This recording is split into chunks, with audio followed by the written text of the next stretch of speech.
Turkey Lake Watershed is the site of a multidisciplinary investigation into the impacts of human activities on a forested ecosystem.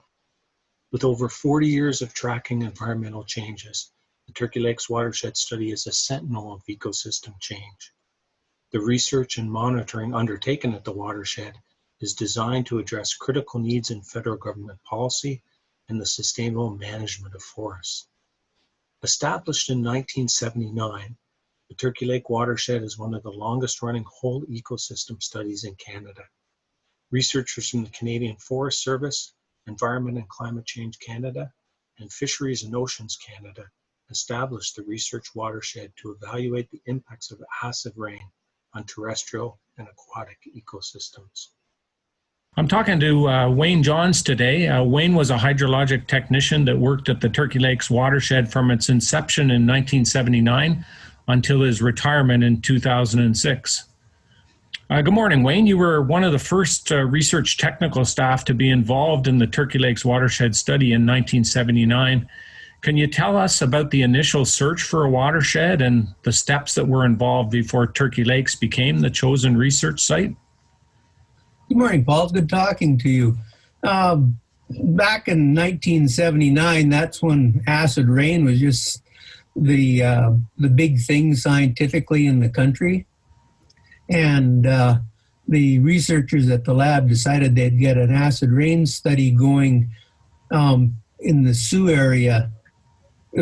Initially, it was going to be a 5-year study. So what we did is we identified all the small catchments that we could find with the criteria set out, which I believe at the time where they had to have at least one trout-bearing lake, several inflows and an outflow, and the hardwoods, and whatever. I wasn't sure what all the details were, but we identified all of these watersheds, and initially, I think it was Neil Foster, Ian Morrison, and John Nicholson were able to go over them, eliminated several of them, and over the course of the summer, we visited in person the rest of all the ones we could get to and slowly eliminated them until at the end, I think we had 3 or 4 possibles, and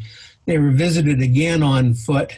And the decision at the end was between Turkey Lakes and I believe Fern Lake up the Ranger Lake Road. And the Turkey Lake came out as on top for that one. Over time, researching and monitoring has expanded to explore the effects of forest harvesting, climate change, aquatic habitat manipulation, and toxic contaminants on ecosystem integrity. Throughout this period, the watershed has been an example of the integrated systems concept, with a guiding principle to take a multidisciplinary approach to investigating the processes that govern ecosystem responses to natural and anthropogenic perturbations.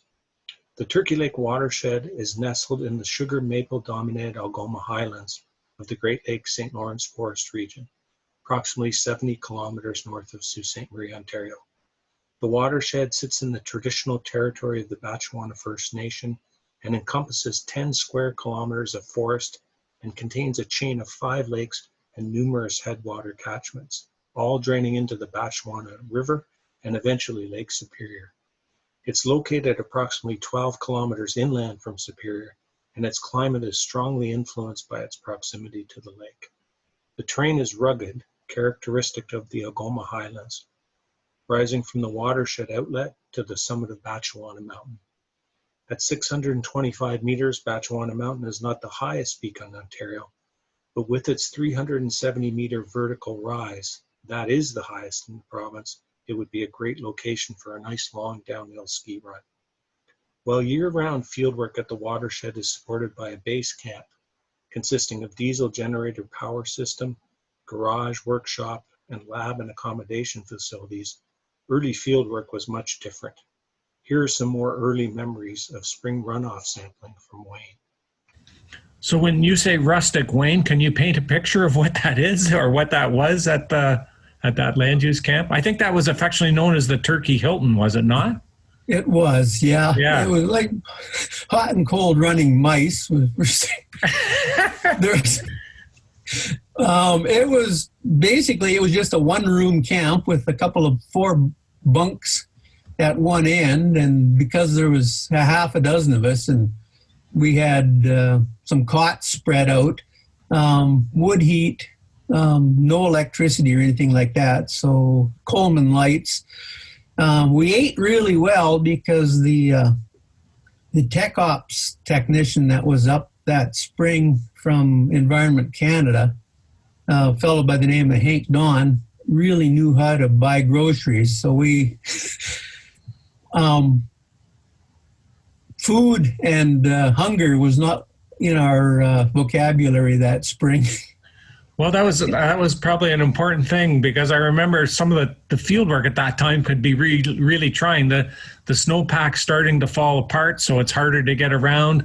Often the days are just hovering around zero. You could have rain, mixed precipitation during that period as well. So probably having a good meal at the end of the day was one of the few, one of the really good things about being up there during that time, right? Well, I can't deny it was one of the things we really looked forward to. No doubt about it. And we did it well. The annual flooding of the Chippewa River cuts off access to the site and has created many adventures for field staff over the years, something that was surely not anticipated or planned for when researchers selected the site in 1979, over 40 years ago. Other critical parts of the infrastructure of the study are the water chemistry and soil and plant laboratories at the Great Lakes Forestry Center. The high quality of analysis produced by these labs provides the foundation for the Turkey Lakes study and many other research projects at GLFC. A quick look at the numbers. Approximately 5,000 samples a year submitted, times 20 different analysis per sample equals 100,000 analysis per year, times 40 years of research equals 4 million analysis total. Incredible. A founding principle of the Turkey Lakes Watershed was that it would only be successful if the work was done in a cooperative and collaborative environment. The historical federal partners have leveraged resources to generate returns for their investments beyond what they could achieve working alone. The infrastructure and the length and breadth of the whole ecosystem data record has been essential for understanding long-term environmental trends. The watershed study has also been an attractive place for university professors to do work as a partnership with federal government researchers. Graduate and undergraduate students are strongly supported by the on-site infrastructure, and their research and theses are couched in the context of the long-term data collected at the site. Youth from Sault Ste. Marie District have also benefited from learning opportunities at Turkey Lakes.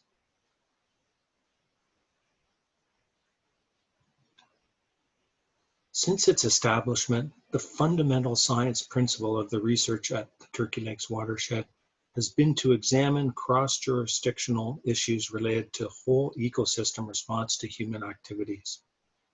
This includes disturbances such as acid rain, forest harvesting, and climate change, and the interactions between these stressors, an approach we now call cumulative effects research. A central component of this approach is to measure the mass balance, essentially the relationships between ecosystem inputs and outputs. This approach measures the cycling of water, carbon, nutrients, and contaminants in the forest. The mass balance approach has proven to be a sensitive and robust measure of processes occurring within an ecosystem and how matter and energy flow between ecosystem components. Over 400 publications have resulted from Turkey Lakes Watershed research. The scientific knowledge created has influenced public policy and forest management across the country. In addition to several special issues of journals dedicated to Turkey Lakes research, the watershed has figured prominently in many continental and worldwide comparison studies to understand fundamental principles common to all watersheds, as well as the importance of uniqueness of place. Research results from Turkey Lakes helped to provide the scientific basis for the development of the Canada-US Air Quality Agreement in 1991, and continue to deliver significant contributions to agreement progress reports and national and international acid rain assessments. As ecosystems continue to recover from acidification, a warming climate is providing an additional stressor influencing ecosystem response. Using the historic data record, archive samples, and continuous assessment at the site, ongoing research is tracking long-term changes in forest growth and composition, soil chemistry, and surface water quality. Forest managers are continually improving forest management to conserve soil and water resources, as well as to enhance the economic value of timber. In 1997, a forest harvesting study was initiated with the Ontario Ministry of Natural Resources and Forestry and forest industry to examine the effects of partial harvesting on forest succession and productivity, nutrient cycling, and aquatic system response. While some impacts were transient in nature, other changes in biogeochemical processes have persisted over 20 years after harvest. The harvesting research study also included field experiments that measured the impacts of new and evolving forest management practices in riparian areas on stream ecosystem integrity. Results from this work have been incorporated into new shoreline management regulations in Ontario and other provincial jurisdictions across Canada. Carbon pools in vegetation and soil, and the fluxes of carbon to the atmosphere as carbon dioxide and to streams as dissolved organic carbon have been quantified at the site. This research provides the knowledge and tools to improve estimates of regional scale forest carbon balances, and findings from these studies have been incorporated into the Canadian Forest Blueprint for Forest Carbon Science. New recent research at Turkey Lakes is evaluating forest management practices and their linkage to maintaining drinking water quality and human health, the role of small lakes in regulating water flow in forest ecosystems, and the characterization of dissolved organic matter in ecosystem water to define the effects of different dissolved organic matter structure on water quality and aquatic carbon pools.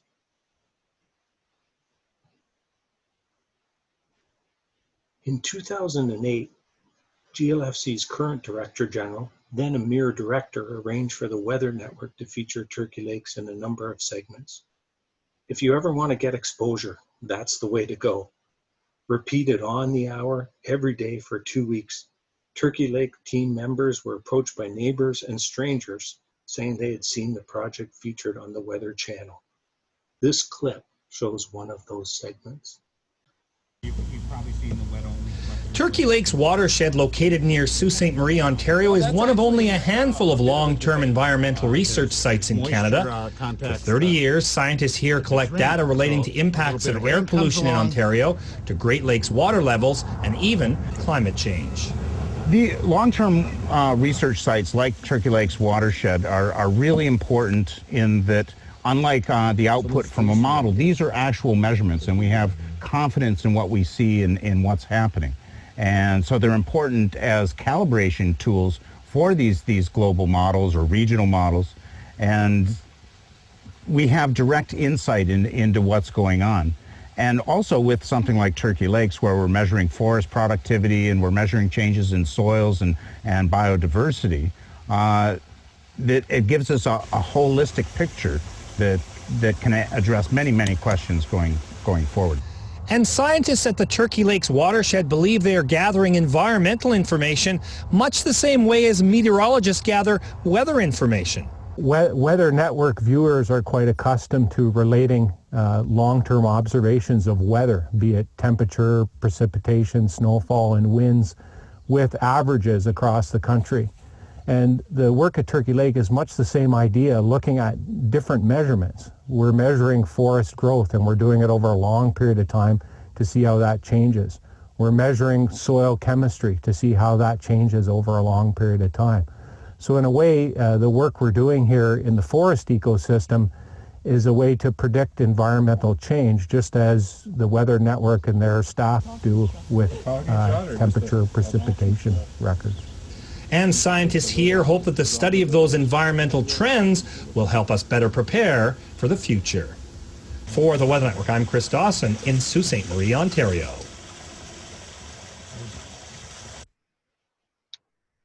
The Turkey Lake Watershed has been an international icon of interdisciplinary integrated system studies. Its legacy is the foundational science that has led to the development of policies that ensure the sustainability of Canada's forest ecosystems. The study continues to provide federal government science to improve the life of Canadians. Long-term studies are a fundamental principle of ecosystem science, and as such, research at Turkey Lakes is well positioned to playing a role to understanding emerging environmental issues and cumulative effects, thus upholding Canada's international reputation for environmental stewardship into the future.